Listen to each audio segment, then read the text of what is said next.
Telangana excise శాఖలో ఆ లొల్లేంటి? DC commissioner మధ్య వివాదానికి కారణమేంటి? అసలు గొడవ ఎక్కడ, ఎందుకు, ఎలా మొదలైంది?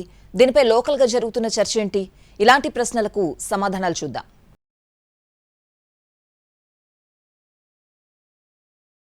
తెలంగాణ ఎక్సైజ్ శాఖలో జరిగిన ఘటన రాష్ట్ర వ్యాప్తంగా చర్చనీయాంశంగా మారింది. ఓ డిప్యూటీ కమిషనర్ను ఎక్సైజ్ కమిషనర్ మందలించడం తీవ్ర దుమారాన్ని రేపుతోంది.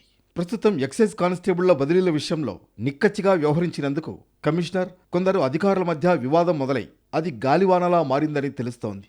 అందులో భాగంగానే బదిలీల్లో కోరుకున్న స్థానం దక్కలేదని కొందరు ఈ వివాదాన్ని పెద్దదిగా చేసి చూపిస్తున్నారని చర్చించుకుంటున్నారు.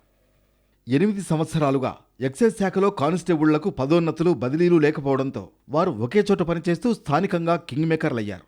బార్లు, పబ్లు, వైన్ షాపుల నుంచి భారీగా వసూళ్లకు పాల్పడుతున్నారన్న ఫిర్యాదులు గతంలో అనేకసార్లు ప్రభుత్వానికి అందాయి. అలాగే 8 సంవత్సరాలుగా ఆ శాఖలో కానిస్టేబుళ్ల కష్టాలు, వారి సమస్యలు, పదోన్నతుల గురించి ఎవరూ పట్టించుకోలేదు. ప్రస్తుతం కమిషనర్గా హరికిరణ్ బాధ్యతలు తీసుకున్నప్పటి నుంచి కానిస్టేబుళ్ల పదోన్నతులు, ఆ శాఖలో పనిచేసే అధికారుల పదోన్నతులు, బదిలీలపై దృష్టి పెట్టి మార్గదర్శకాలు రూపొందించారు. ఒకే చోట 2 ఏళ్లుగా పనిచేస్తున్న కానిస్టేబుళ్లు, హెడ్ కానిస్టేబుళ్లను పక్క జిల్లాకు బదిలీ చేయాలని రూల్ పెట్టడంపై అభ్యంతరాలొచ్చాయి. కొందరు కోర్టు మెట్లెక్కారు. ఆ కేసు నడుస్తుండగానే దాదాపు 1900 మందిని బదిలీ చేస్తూ కమిషనర్ ఉత్తర్వులు జారీ చేశారు.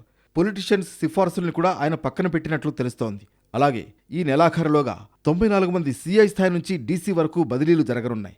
దీంతో కావాలనే కొందరు డీసీ, ఎక్సైజ్ కమిషనర్ మధ్య జరిగిన వివాదాన్ని పెద్దగా చేశారని ఆరోపణలు వినిపిస్తున్నాయి. అలాగే నిజామాబాద్ డీసీ, ఎక్సైజ్ కమిషనర్ల మధ్య గొడవకు గతంలో జరిగిన కొన్ని సంఘటనలే కారణమన్న చర్చ కూడా సాగుతోంది. మొత్తానికి ఈ వివాదం ఎలాంటి మలుపులు తిరుగుతుందో చూడాలి.